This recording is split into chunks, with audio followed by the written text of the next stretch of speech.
देशस्य लोकगुरुः इत्यर्थः।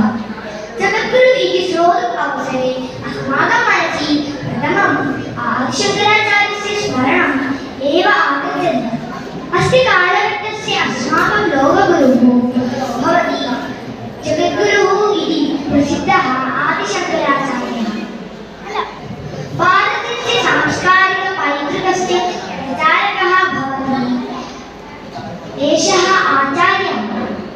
आसीत् हिमालयपर्यन्तं पद्भ्यां सञ्चारं कृत्वा भारतनाम्याज्ञाम् उद्घोषयति स्म अयम् आचार्यः।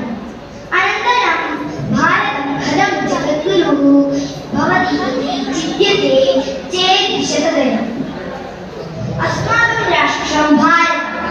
अस्मिन् भूमण्डले विद्यमानेषु देशेषु प्रमुखं भवति भारतम्।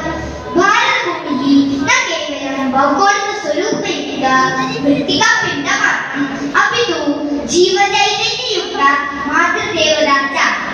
भारतस्य संस्कृतिः अपि एकः विशिष्टः संस्कृतिः।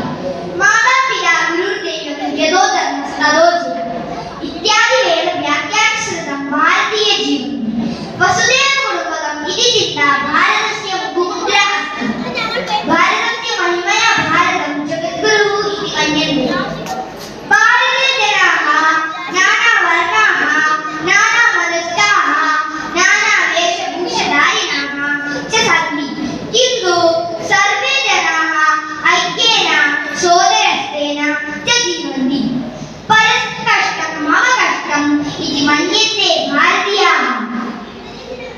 आर्षभारतसंस्कारं ज्ञानां राष्ट्रेभ्यः मातृकापरम् अनुकरणीयं च भवति। सर्वे जीवजालानां प्रति आत्मवद्व्यवहारं कर्तुं भारतीयाः स्पर्धां करोति। भारते मन्त्रद्रष्टारः, तपोनिष्ठाः, मुनयः,